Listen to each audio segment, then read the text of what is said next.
Ya, mayoritas orang yang telah ditetapkan sebagai tersangka oleh KPK ini biasanya langsung ditahan.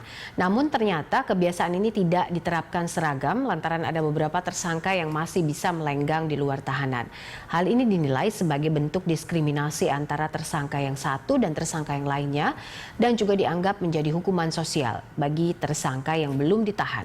Lantas seperti apa proses penetapan tersangka hingga bagaimana bisa ada perbedaan perlakuan penahanan bagi seorang tersangka? Untuk membahasnya, kami sudah terhubung melalui sambungan telepon bersama PLT Juru Bicara KPK Ali Fikri. Pak Ali, terima kasih sudah bergabung bersama kami. Apa kabar Pak Ali? Baik, alhamdulillah, Mbak Popi. Alhamdulillah.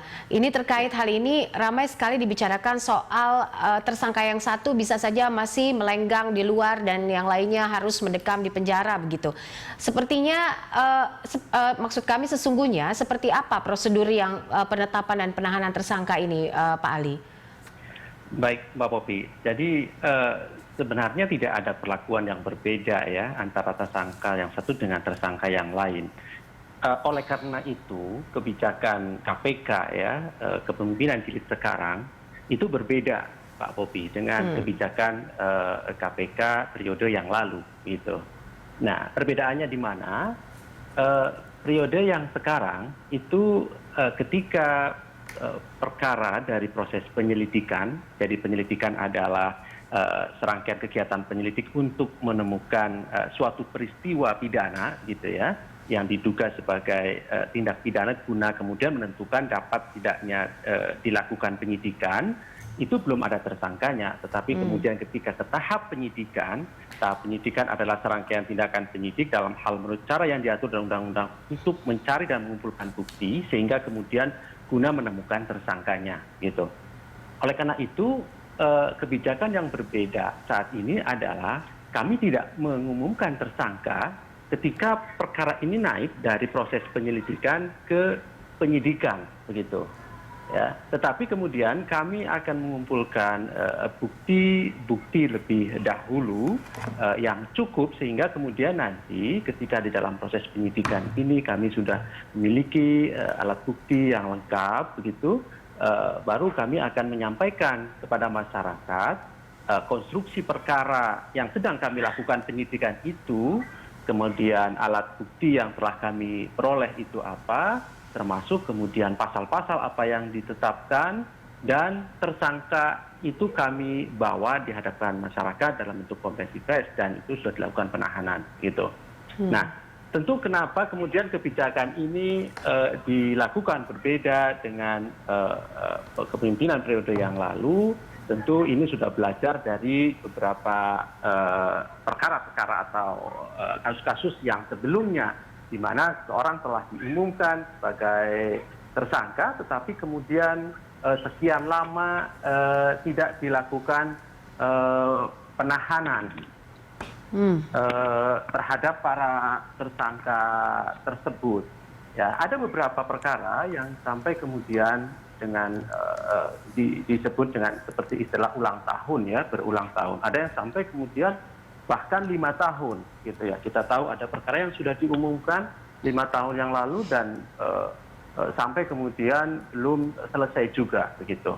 Nah, ini dari beberapa kejadian-kejadian yang seperti ini, maka kemudian tentu dengan berbagai pertimbangan, maka pengumuman penetapan sebagai tersangka itu akan dilakukan pada saat upaya penangkapan maupun penahanan oleh tim penyidik KPK gitu, Mbak Popi.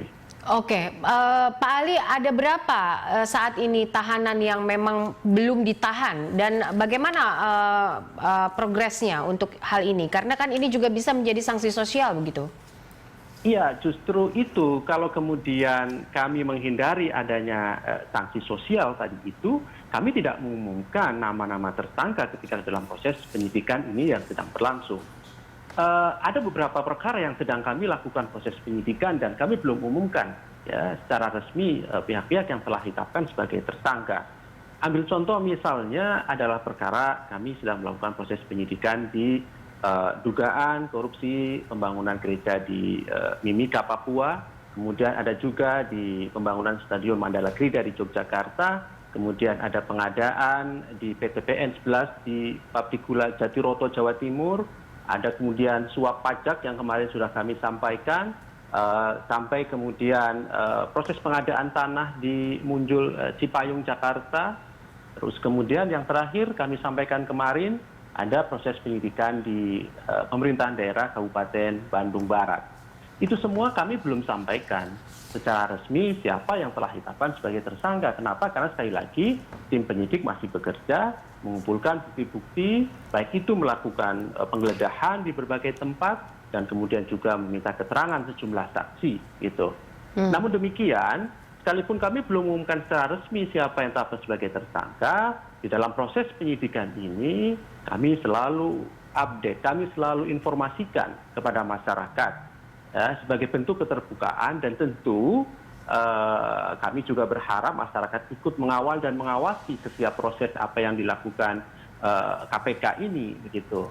Kami selalu update kegiatan-kegiatan proses penyidikan. Katakanlah kalau hari ini tim penyidik KPK melakukan penggeledahan di Bandung, di Kabupaten Bandung Barat. Kami sudah sampaikan sejak tadi pagi dan kemarin bahwa kami sedang melakukan penggeledahan di berbagai tempat, di lokasi ada di Bandung Barat. Misalnya seperti itu. Tapi kami belum sampaikan bahwa dalam rangka proses penyidikan dengan nama tersangka si A atau si B begitu. Karena nanti pada saatnya ketika kemudian tim penyidik sudah berkesimpulan bahwa ini sudah cukup proses penyidikan, pengumpulan bukti yang sedang kami lakukan, baru kemudian kami melakukan upaya paksa penangkapan dan penahanan, dan kemudian kami sampaikan konstruksi lengkap perkaranya beserta pasal dan apa yang kemudian kami telah peroleh di dalam proses penyidikan itu.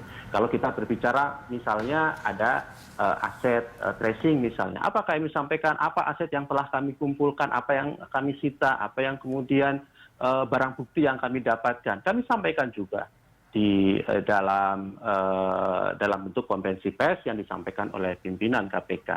Begitu, Pak Popi. Oke, Pak Ali, ini kembali lagi kepada persoalan saat ini. Masih banyak kendala soal tahanan yang memang kasusnya ini masih menggantung begitu. Sehingga juga banyak juga tahanan yang memang masih di luar, tadi yang seperti Pak Ali ceritakan, tersangka maksud kami yang masih di luar, dan juga masih menjadi pertanyaan ini bagaimana ke depannya? Ya, begini Mbak Popi, kalau kemudian ada tersangka yang masih di luar, kami pastikan itu adalah memang sisa perkara masa periode kepemimpinan yang lalu yang sudah diumumkan gitu. Ya, sekali lagi kalau dulu itu kan diumumkan tersangkanya ya.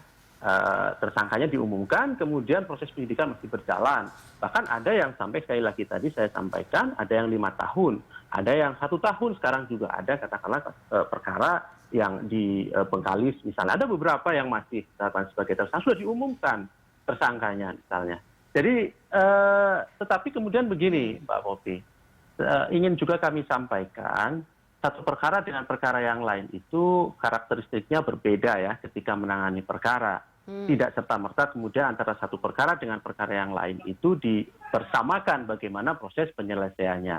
Ada perkara yang relatif bisa lebih cepat penanganannya ketika pasal-pasal misalnya pasal-pasal penyuapan ya. Lepas apakah itu dari hasil tangkap tangan atau proses pengembangan. Itu relatif lebih cepat gitu. Tetapi kalau kemudian perkara yang ditangani adalah diterapkan pasal-pasal 2 atau pasal 3, di mana di sana ada unsur setiap orang, ada melawan hukum, memperkaya diri sendiri atau orang lain atau korporasi, atau kemudian ada kerugian keuangan negara. Nah, pada poin kerugian keuangan negara inilah kan memerlukan juga koordinasi dengan pihak lain. Misalnya dengan BPK, dengan BPKP, dengan ahli keuangan negara, ahli perhitungan keuangan negara. Ini yang kemudian membutuhkan waktu yang cukup lama begitu di dalam proses pengumpulan bukti, penyidikan, pemberkasan sampai kemudian dibawa ke proses persidangan. Baik, gitu, Pak Ali, maaf saya potong sedikit. Ini kan tadi KPK bilang bahwa ya oke, ini diumumkan supaya juga masyarakat tahu. Tapi banyak juga kasus yang masih menggantung. Seperti tadi persoalan yang sempat saya tanyakan lagi. Misalnya contoh kasus RJ Lino misalnya yang sampai saat ini kita tidak tahu bagaimana perkembangannya. Dalam hal ini yang ditunggu oleh rakyat adalah bagaimana penyelesaian KPK terhadap kasus-kasus yang masih menggantung saat ini. Apa yang akan diambil ke depannya? Ya, kami terus menyelesaikan perkara-perkara yang masih dalam proses penyidikan, baik itu yang sudah diumumkan saat kepemimpinan periode KPK yang lalu, ataupun yang saat ini sedang dilakukan proses penyidikan tanpa ada pengumuman siapa yang telah ditetapkan sebagai tersangka.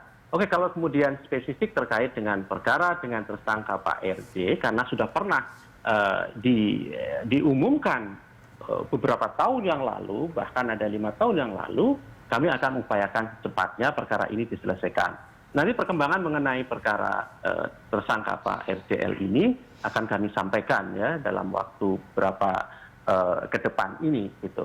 Tetapi prinsipnya bahwa penyelesaian perkara itu terus dilakukan. Kami tidak berhenti.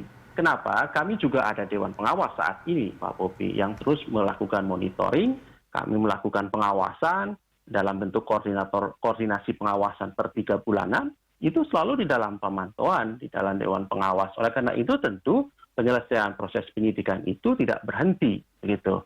Tetapi memang sekali lagi, kami memahami harapan masyarakat bagaimana percepatan penanganan perkara korupsi itu dilakukan.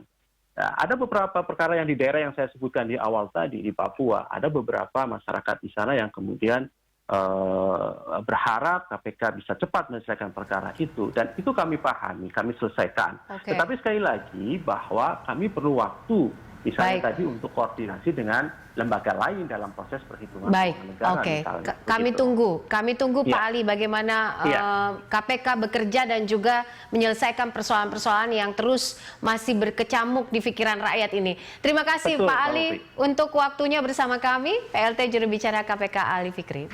Terima kasih Mbak Popi, selamat sore. Selamat sore.